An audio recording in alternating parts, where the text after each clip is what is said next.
പിണറായിയുടെയും മുഖ്യമന്ത്രിമാരുടെയും ഒക്കെ ഇമേജ് കാത്തു സൂക്ഷിക്കാനും വർദ്ധിപ്പിക്കാനുമായി കേരളത്തിൽ ഉടനീളം നടത്തിയ ഒരു യാത്രയായിരുന്നു നവകേരള സദസ്സ്.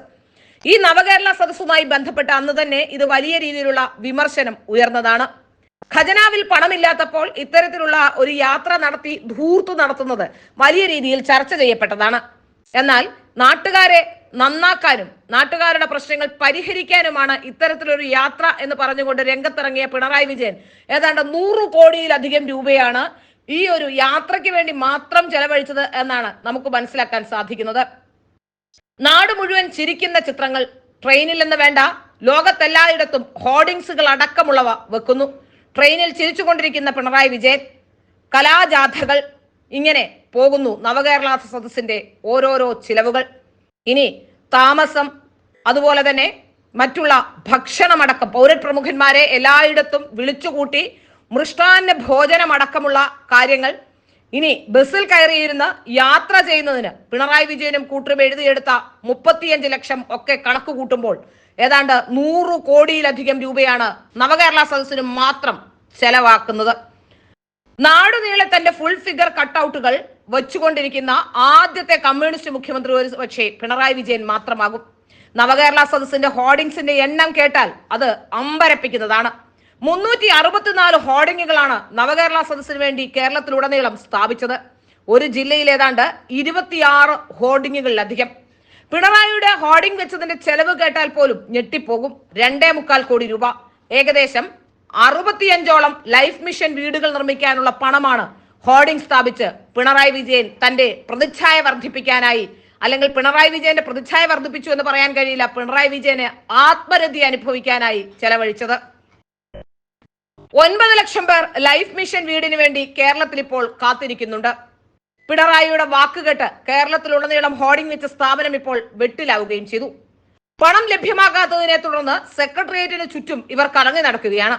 അവസാനം പിണറായി വിജയൻ കടക്കാരെ കൊണ്ട് പൊറുതിമുട്ടി ബാലഗോപാലിനെ വിളിച്ച് പണം ഉടൻ കൊടുക്കാൻ നിർദ്ദേശിക്കുകയും ചെയ്തു. ഫയൽ വന്നിട്ടില്ല എന്ന് ബാലഗോപാൽ പറഞ്ഞെങ്കിലും ഫയൽ ഉടൻ തന്നെ ധനകാര്യ വകുപ്പിന് അയക്കാൻ PRDക്ക് പിണറായി വിജയൻ നേരിട്ട് നിർദ്ദേശം നൽകി.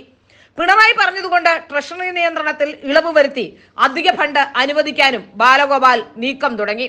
55 ലക്ഷം രൂപയ്ക്ക് ഹോർഡിംഗ് സ്ഥാപിച്ചാൽ മതിയെന്നായിരുന്നു ആദ്യഘട്ടത്തിലെ തീരുമാനം. എന്നാൽ PRDയുടെ എസ്റ്റിമേറ്റിനെ മറികടന്നുകൊണ്ട് നവകേരള സദസ്സ് കൂടുതൽ കളറാക്കണമെങ്കിൽ ഹോർഡിംഗ് കൂടുതൽ വേണമെന്ന് മുഖ്യമന്ത്രിയുടെ മരുമകൻ കൂടിയായ മന്ത്രി PA മുഹമ്മദ് റിയാസ് പറഞ്ഞു. അങ്ങനെ മരുമകൻ അമ്മായിയച്ഛന്റെ ചിത്രം കാണാൻ വേണ്ടി രംഗത്തിറങ്ങുകയും ചിത്രം കൂട്ടാൻ വേണ്ടി രംഗത്തിറങ്ങുകയും അമ്മായിയപ്പനെ കൂടുതൽ സന്തോഷിപ്പിക്കാൻ വേണ്ടി രംഗത്തിറങ്ങുകയും ചെയ്തതിന്റെ ഫലമാണ് ഹോർഡിംഗിന്റെ എണ്ണം കൂടിയതും ചെലവ് 2.25 കോടിയായതും. നവകേരള സദസ്സിന്റെ മറ്റു ചെലവുകളും ഓരോന്നായി പുറത്തു വന്നു കഴിഞ്ഞു. നവകേരള സദസ്സിന് വേണ്ടി കലാജാഥ സംഘടിപ്പിച്ചത് മാത്രം 48 ലക്ഷം രൂപയ്ക്കാണ്. KSRTC ബസ്സിൽ പിണറായിയുടെ പുഞ്ചിരിക്കുന്ന ചിത്രം പതിച്ചതിന്റെ ചെലവ് മാത്രം 17 ലക്ഷം രൂപയാണ്. റെയിൽവേ ജിംഗിൾസിന് 42 ലക്ഷത്തോളം രൂപ ചിലവായി. നവകേരള ബസിന്റെ ഫിറ്റിംഗ്സിന് മാത്രം 1.5 കോടി രൂപ ചെലവ്.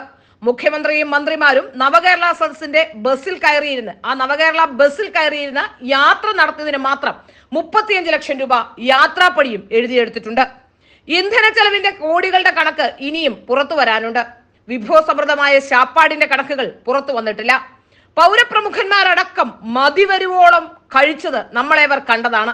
14 ജില്ലകളിലെ ഭക്ഷണം മാത്രം ഏതാണ്ട് 25 കോടി കണക്കും എന്നാണ് സൂചന ലഭിക്കുന്നത്. പന്തൽ പൊളിച്ച സ്കൂൾ മതിലിന്റെ നിർമ്മാണ പ്രവർത്തനം നടത്തേണ്ടതുണ്ട്.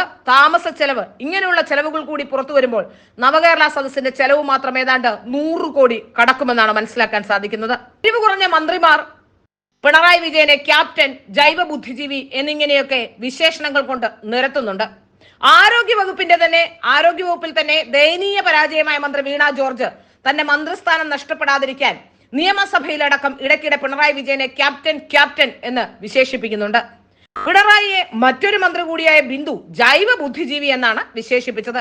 ഏതായാലും എന്താണ് ഇതിന്റെ അർത്ഥമെന്ന് കേട്ട പിണറായിക്കോ ഒരുപക്ഷെ ചെഗുവേര ജീവിച്ചിരുന്നിരുന്നെങ്കിൽ ചെഗുവേരയ്ക്ക് പോലും മനസ്സിലാകുമായിരുന്നില്ല എന്നത് മറ്റൊരു ചരിത്രം. 364ഓളം ഹോർഡിങ്ങുകൾ അങ്ങിങ്ങായി മുഖ്യമന്ത്രി പിണറായി വിജയന്റെ സ്ഥാനം പിടിച്ചതിനാൽ രാഷ്ട്രീയ എതിരാളികൾ ഒരുപക്ഷെ ഹോർഡിംഗ് വിജയൻ എന്ന് പിണറായിയെ വിശേഷിപ്പിക്കുമോ എന്ന് പോലും ജനങ്ങൾ ചിന്തിക്കുന്നുണ്ട്. ഹോർഡിങ്ങുകളുടെ എണ്ണം ഗിന്നസ് ബുക്കുകാർ അറിഞ്ഞാൽ ഒരുപക്ഷെ പിണറായി വിജയൻ ഗിന്നസ് ബുക്കിലേക്കും സ്ഥാനം പിടിക്കും. ഏതായാലും പണം കിട്ടാൻ ബുദ്ധിമുട്ടി സെക്രട്ടേറിയറ്റ് ചുറ്റുന്ന ഹോർഡിംഗ് കമ്പനിക്കാർക്ക് ഈ മാസം, അതായത് പിണറായി വിജയന്റെ ഹോർഡിംഗ് ആയതുകൊണ്ട് ഈ മാസം തന്നെ പണം നൽകും എന്ന് ഉറപ്പ് കിട്ടിയിരിക്കുന്നു എന്നാണ് മനസ്സിലാക്കാൻ സാധിക്കുന്നത്. നവംബറിൽ ഇനി കേരളീയം കൂടി വരാനുണ്ട്. അതിനുള്ള ഹോർഡിംഗ് കൂടി വേണമെങ്കിൽ ഈ കമ്പനിക്കാർക്ക് നേരത്തെ തന്നെ പണം കൊടുത്ത് സെറ്റിൽ ചെയ്യണം. അല്ലെങ്കിൽ ഇനി ആരും അതുമായി രംഗത്ത് വരില്ല. പിണറായി വിജയനെ സ്തുതിക്കുന്ന മന്ത്രിമാരുടെ വാക്കുകൾ കേൾക്കാനും അതുപോലെ തന്നെ പിണറായി വിജയന്റെ ചിരിക്കുന്ന ഹോർഡിങ്ങുകൾ കാണാനും രാഷ്ട്രീയ കേരളം സാക്ഷ്യം വഹിക്കും എന്ന് മാത്രമേ പറയാനുള്ളൂ.